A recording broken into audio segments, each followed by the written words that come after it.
지난 1992년 이후 경기도와 인천, 서울의 쓰레기는 인천에 있는 수도권 매립지에서 처리하고 있습니다.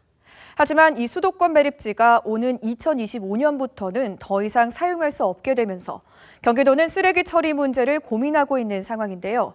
이에 경기도가 어떤 대책을 준비하고 있는지, 쓰레기 문제를 해결하기 위한 방법은 있는지 집중 취재했습니다. 먼저 경기도의 쓰레기 매립 대책을 이재우 기자가 보도합니다. 인천 서구에 있는 수도권 매립지입니다. 경기와 인천, 서울의 쓰레기를 30년째 처리하고 있는 곳으로 연간 300만 톤이 묻히고 있습니다. 인천 수도권 매립지의 사용기한은 2025년까지입니다. 당초 사용기한은 2016년까지였지만 경기와 인천, 서울이 지난 2015년에 10년간 더 사용하기로 합의했습니다. 이제는 정말로 대체 매립지 확보가 시급해졌습니다. 보통 쓰레기 매립지를 조성하는 데는 5년 이상이 걸리기 때문에 올해 안엔 부지를 정해 공사에 들어가야 합니다.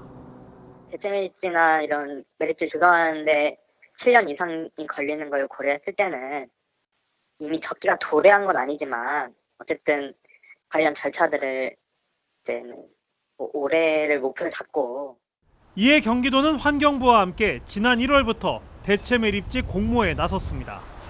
매립지를 유치하는 지역엔 2,500억 원을 지원하겠다는 조건도 내걸었지만 마감 기한까지 응모한 지자체는 단 한 곳도 없었습니다. 어느 정도 예상했던 결과라 환경부와 경기도는 조건을 완화해 재공모에 나설 방침입니다. 요건이라든지 이런 거를 좀 현재에 비교해서 조금 완화해서 재공모 지금 검토 중에 있습니다. 올해 안에 대체 매립지 부지를 확보하지 못하면 2025년 이후 경기도의 쓰레기 대란은 현실로 다가오게 됩니다. 지역마다 쓰레기 매립지 유치를 기피하고 있는 상황이라 대안 마련을 위한 경기도의 고민은 점점 깊어지고 있습니다. BTV 뉴스 이재호입니다. 쓰레기 매립지 공모에 실패한 경기도는 매립지 확보뿐만 아니라 쓰레기 처리를 위한 새로운 방안도 마련해야 하는 상황인데요. 경기도는 소각장을 대폭 늘려서 쓰레기 문제를 해결한다는 계획입니다. 오는 2026년까지 새로 만들거나 증설해야 하는 소각장이 16개에 달하는데 해결해야 하는 과제가 적지 않습니다. 계속해서 박일국 기자입니다. 지난 2000년 가동을 시작한 수원시 영통구에 있는 생활 폐기물 소각장입니다. 이미 2015년에 내구 연한이 지났지만 여전히 가동 중입니다. 수원시는 1,500억 원가량을 투입해 대보수를 진행할 예정이었지만 수년째 진척이 없습니다. 지역 주민들의 반발 때문입니다.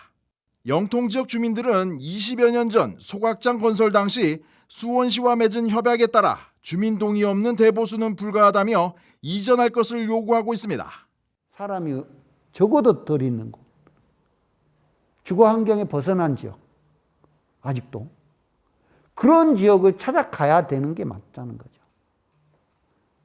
근데 그런 계획이나 정책적인 고려라든지 전혀 없어요. 여지껏. 그래서 대보수 여기 결정하고 계속 있겠다. 20년 있었으니까 계속 해라. 이건 아니잖아요. 경기도가 이 같은 노후 소각장 대보수를 포함해 20개 폐기물 소각장 신증서를 추진하고 있습니다. 수도권 매립지 사용 종료와 폐기물 직매립 금지의 대안으로 소각장을 늘리는 방법을 선택한 겁니다. 수도권 매립지로 들어가는 쓰레기를 더 처리하기 위한 시설들이 수도권 곳곳에 지어져야 되는 것이죠. 지금은 그런 시설들이 부족하기 때문에 매립장으로 가는 쓰레기가 자꾸 많아지고 있는 거거든요. 그게 소각장이 되었던. 현재 도내에는 23곳의 지자체에 26개 소각장이 가동 중입니다. 경기도는 이 중 4개 소각장을 대보수하고 16개를 신증설할 방침입니다. 3기 신도시를 중심으로 새로 만들어질 소각장은 7개, 이천 안성 등에 있는 기존 소각장 9개는 증설하고 수원 영통과 용인 처인 등에 있는 4개 소각장은 대보수할 예정입니다.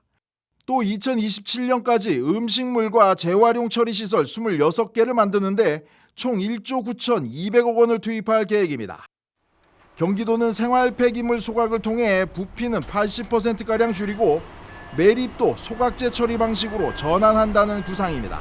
하지만 환경단체에선 생활쓰레기 발생량 감축 없이 소각장만 늘리는 것이 아니냐는 우려의 목소리가 나오고 있습니다. 폐기물 총량을 줄이는 노력 중에서 가장 중요한 게 재활용률을 높이는 문제입니다. 이것이 선행적으로 해결이 되지 않으면 지역에서 소각장을 건설할 때 주민들의 큰 반발을 맞이할 수밖에 없습니다. 소각장 대보수와 신증설 지역의 민원도 해결해야 할 과제입니다. 소각장 가까이에 학교가 들어섰거나 이미 주거 밀집 지역으로 바뀐 곳이 많기 때문입니다. 지난 2년 사이 경기도에 접수된 혐오시설 관련 민원 중 76%인 1,300여 건이 소각장 관련 민원입니다. 90년도 말부터 2000년도 초에 됐기 때문에 지금 다 거의 대부분의 소각장들이 지금 다 내구 연한이 다 지난 상태에서 아마 지금 지자체의 어떤 그 갈등들이 지금 상당히 많이 발생되는 걸로 알고 있고요. 경기도는 현재 5,100톤인 하루 소각 처리 용량을 8,000톤까지 늘리기 위해 올해 1,900억 원, 내년엔 3,900억 원을 투입할 계획입니다. 그러나 대부분 입지도 선정하지 못했거나 반대 민원에 부딪힌 상태입니다. 수도권 매립지 종료와 함께 소각장 건설이 지역의 최대 이슈로 등장할 것으로 보입니다. BTV 뉴스 박일국입니다.